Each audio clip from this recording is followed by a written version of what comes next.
Hi, I'm Mike Polito. Hi, I'm Katie Polito, and this is Called to Love Ministries. Welcome, everybody. We've got a really fun and hopefully a topic that not only is interesting to talk about, but also maybe is something to reflect on in your marriage and your marriage to come. And this is this topic we call holy sex. A little bit controversial sometimes and a little bit provocative whenever we talk about sex. I know, especially when I talk to my kids, they hear the word sex and it conjures up all kinds of meanings. Shameful, a lot of shame in sex. Yeah, maybe some negativity. People are they don't like the vulnerability, or I think sometimes they want it to be something good and something special, but it's not. It's something, like you said, to be ashamed of. But the truth is that sex is one of the most sacred things that we've been given by God. So why we call it holy? What does holy mean? I think holy is really being happy with the Lord, being in union with the Lord, being healthy. Designed by Him, right? To do after His will, right? Holy means to perfect ourselves. So holy means to seek after God, right? To be like God. Right. And so sometimes people don't think of sex as being godly, or being in relationship to Him. So we've got 10 things that we're going to go through this list of what we call holy sex. So hopefully you enjoy it.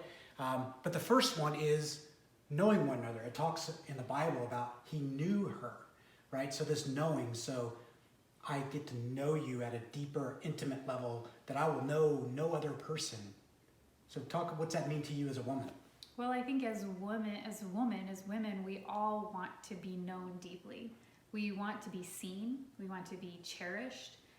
We want to be really loved for who we are. We want to be considered desirable and to be considered valuable and to know that that person truly sees us and loves us. Right. And so there's got to be, some intimacy built there, some trust. So there has to be a vulnerability, and it's good to really be able to be completely transparent and vulnerable with someone and to know that they know you, and also so to be known and to know, but know you intimately. To know you in something, in a way, a physical way that nobody else knows me that way. Part of that hiddenness in the garden. Yeah. So our second one is, it is a return to the garden, right? Our bedroom, that sanctuary we call it, is a garden, right? And in that garden, God offers us union and healing. Yeah, there's always a beautiful, whenever there's a garden, right, in the scriptures, it's always a very special place of prayer and closeness with God. We see Jesus in the Garden of Gethsemane. We see so many good things happen in gardens. And I think it's a place of special union with the Father, which again is that place of security and closeness. And where He is with us. He is with us. So the number 3 is, there's a giving aspect of it and a receiving. So maybe we could talk about it, male-femaleness. So for me, it's a giving 100% of who I am, that vulnerability you talked about. What is it from a woman's perspective? Well, I think it's also a total giving from a woman's perspective, but because of that vulnerability. But I also think it's a receptivity issue. Women have a beautiful ability and capacity to receive. And we're all called to give and receive love. But when we open ourselves completely to another person, there is great trust that has to be there. And there's also a beautiful opportunity to receive completely all the things that God wants to give us. And how special it is to know that you give yourself to me. And how special it is. It really is something that I value and hold dear, to be able to receive you. Physically, emotionally, and spiritually, right? All those things. Right. Number 4, we hear about this one flesh union. So this coming together physically, right, is important, right? We don't even consummate a marriage until, right? We're not married until we have Yeah, right. A marriage sex. is not consummated until there's the conjugal act, until sexual intercourse. So something happens in that act. Absolutely. And don't we reconsummate our marriage every time we're intimate? Yeah, so a couple things, right, about this one flesh union. You know, the human person is created in the image and likeness of God. So we're a mind, body, and soul unity. So we're not only meant to unify with another person bodily, So that's the physical act. but we're also, you know, meant to unify spiritually in our souls. And so when we talk about marriage being created and authored by God, it has to be both spiritual and physical. And so this So you're conjugal saying act is It's a spiritual act. it's a spiritual act. Of It's union. a one flesh union. It's combining our human persons, our physical bodies, but also something that goes way deeper. Okay, let's talk about going deeper.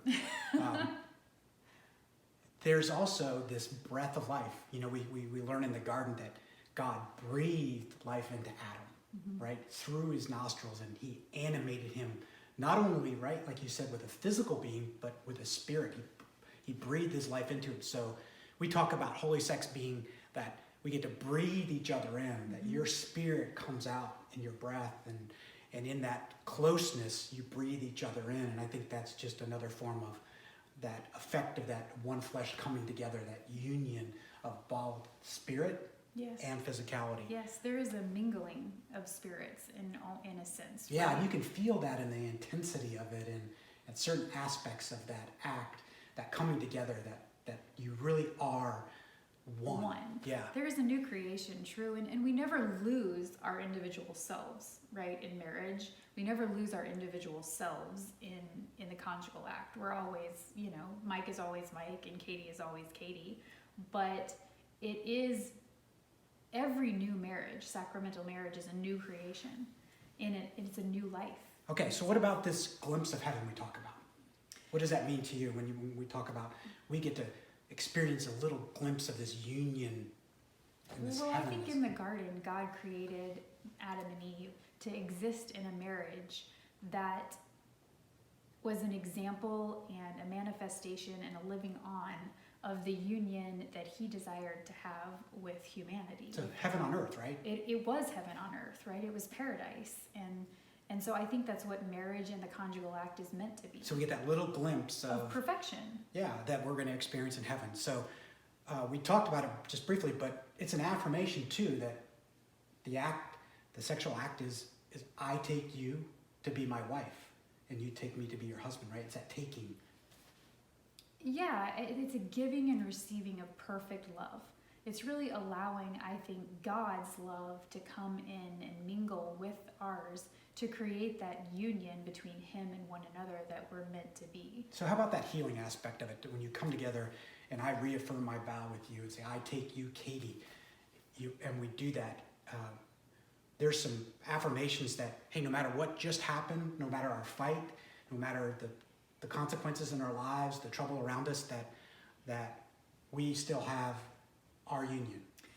Yes, I think that idea of the commitment and the permanency, that above all, I'm going to put myself aside, I'm going to forgive you, and I'm going to really allow God's grace and the marriage that he gave us, right, for the good of us to take place. That sacrament, right? That sacrament, that sign of his love and his life in us.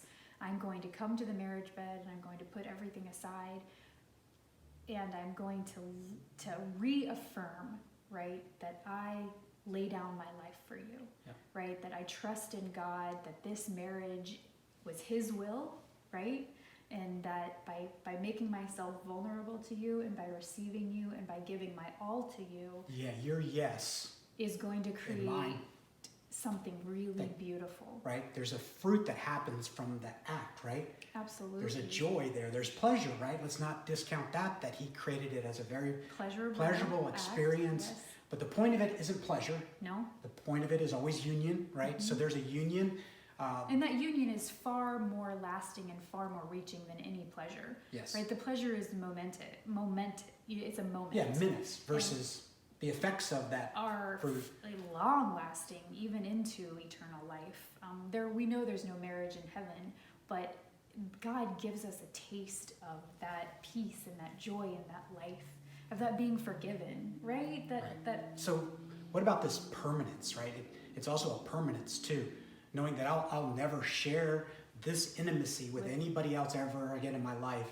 And for a woman, that security. And for me, for a man, I think it's about safety. It's about she holds me in a way that no other woman ever will or can, right? And so that permanence is a fruit of it too. The last one I think is important, right? And that is that it gives life. Let's talk about the aspects of life-giving that act does. We just talked about one fruit of it, and it's that joy it brings us afterward, right? And that being together of one mind and one spirit and one body. Right. Being of one mind is very, very important in a marriage. But also fruitfulness of physical, like of children. Yeah, right? I mean, you get to co-create with God. You get to meet him in that garden to where he bears life to something that's very important to him, right? It's his child.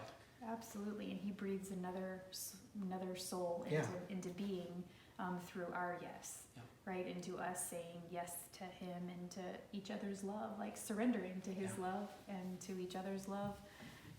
Wow, that was a lot, right? That's All a in lot. that little and 15 minutes of act or whatever that is, but it's so important. Let's talk about real quickly the importance of that in a marriage, right? That is a healthy, right? Katie and I believe that, we don't judge our sex, right? We don't put performance measures on it. We don't talk about it or we say. Pray. We do pray about it, and afterward we thank God for that union, that place to meet in the garden.